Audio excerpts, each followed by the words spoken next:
जय श्री राम। मित्रों, माता कौशल्या ने श्री रामचंद्र जी से कहा कि तुमने बहुत अच्छा किया जो पिता की बात मान करके वन को स्वीकार कर लिया है, लेकिन माँ तो माँ ही है। धर्म को तो समझ कर उसने हाँ कह दिया, लेकिन अंदर पुत्र प्रेम उन्हें अंदर ही अंदर कचोट रहा है। और क्या कहती हैं, आइए इसी क्रम में आगे देखते हैं। जो केवल पितु आय सुताता, तऊ जन चाहू जान बड़ी माता।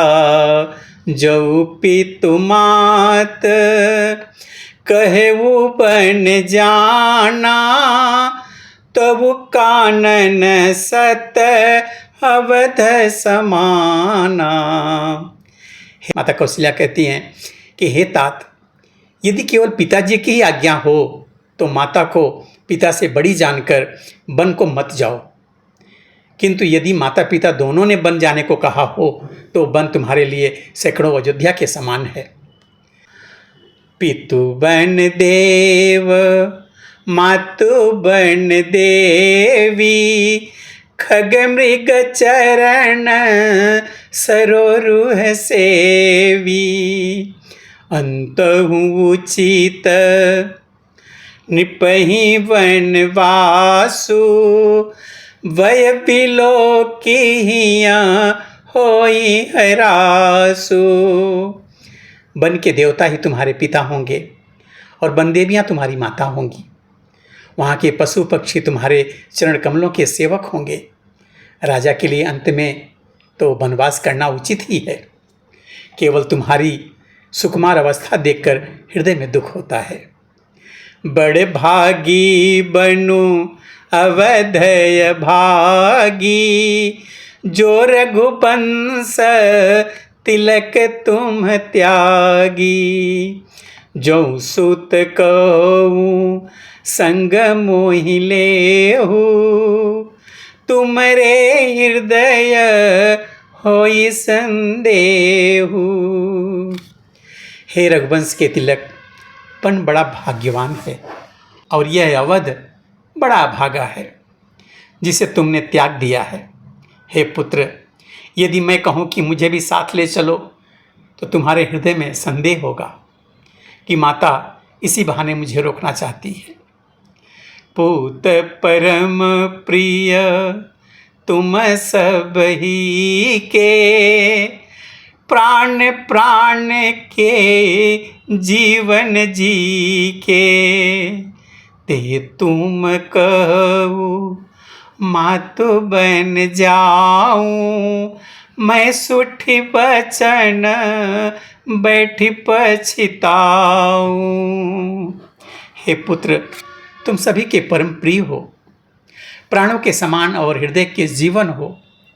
वही प्राणाधार तुम कहते हो कि हे माता, मैं वन को जाऊं, और मैं तुम्हारे वचनों को सुनकर बैठी पछताती हूँ। यह विचार नहीं करहूँ हठ, झूठ स्नेह बढ़ाई। मानी मातु करनात बलि, सुरत बिसरी जन जाए। यह सोचकर झूठा स्नेह बढ़ाकर मैं हठ नहीं करती बेटा।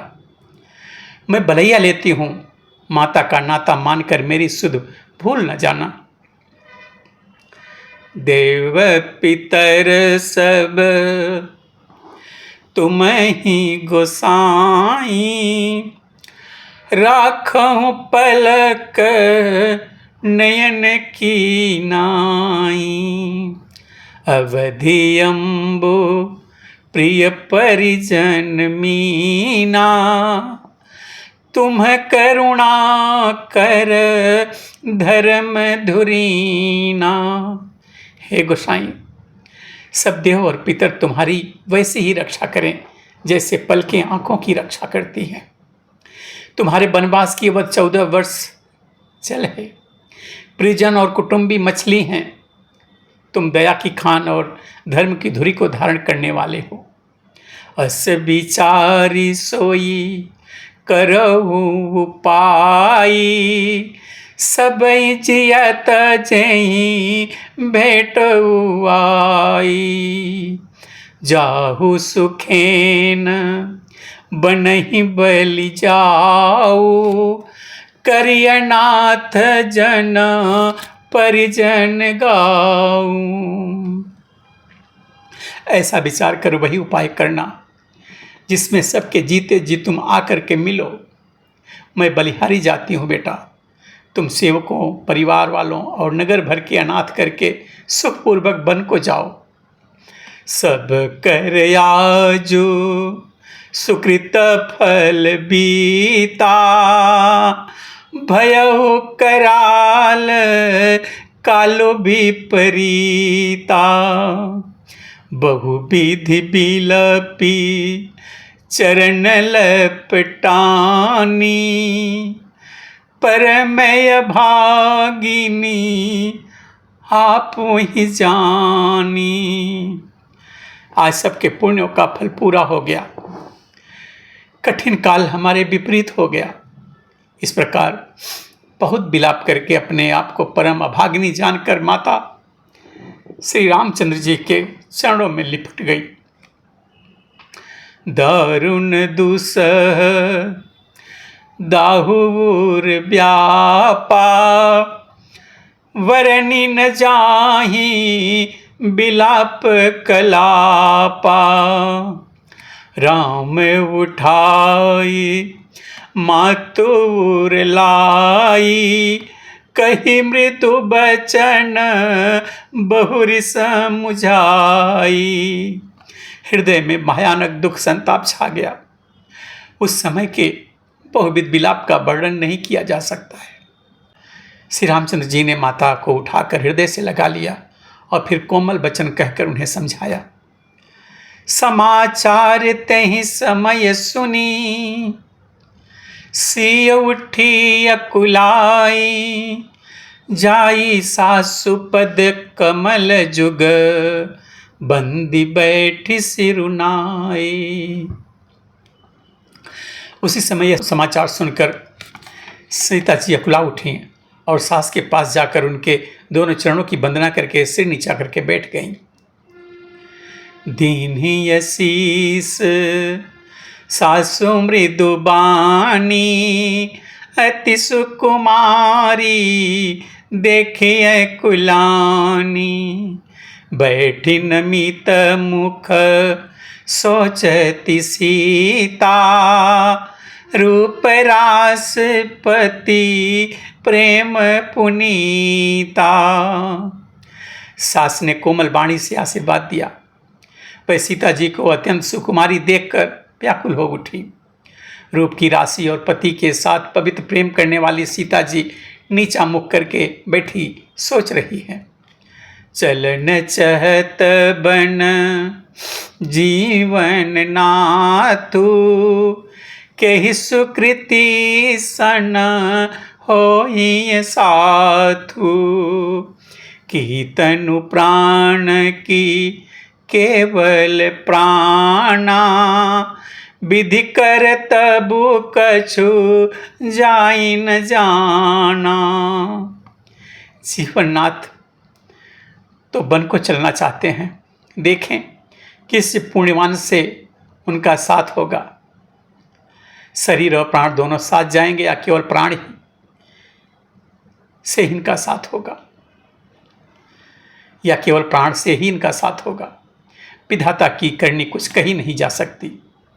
चारु चरण नख लेखति धरणी, नूपुर मुखर मधुर कवि बरणी। मनहु प्रेम बस बिनती करही, हमहि सिय पद जनि परिहरही। सीता जी अपने सुंदर चरणों के नखों से धरती कुरेद रही है। ऐसा करते समय नूपुरों का जो मधुर शब्द हो रहा है, कभी उसका वर्णन ही क्या करें। कहते हैं मानो प्रेम के बस होकर नूपुर यह विनती कर रहे हैं कि सीता जी के चरण कभी हमारा त्याग न करें। मंजू बिलोचन मोचती बारी, बोली देखी राम महतारी। तात सुनहु सिया अति सुकुमारी, सास ससुर परी जनई पियारी। सीता जी सुंदर नेत्रों से जल बहा रही हैं। उनकी यह दशा देखकर श्री राम जी की माता कौशल्या जी बोली, हे तात सुनो, सीता अत्यंत ही सुकुमारी है तथा सास ससुर और कुटुंबी सभी को प्यारी है। जनक पिता भूपाल बनी, ससुर भानुकुल भानु, पति रविकुल कैरव विपिन, विधु गुण रूप निधानु। इनके पिता जनक जी राजाओं के शिरोमणि हैं, ससुर सूर्य कुल के सूर्य हैं और पति सूर्य कुल रूपी कुमुद वन को खिलाने वाले चंद्रमा तथा गुण और रूप के भंडार हैं। मित्रों, अब आगे की कथा हम अगले वीडियो में देखेंगे। तब तक के लिए जय श्री राम।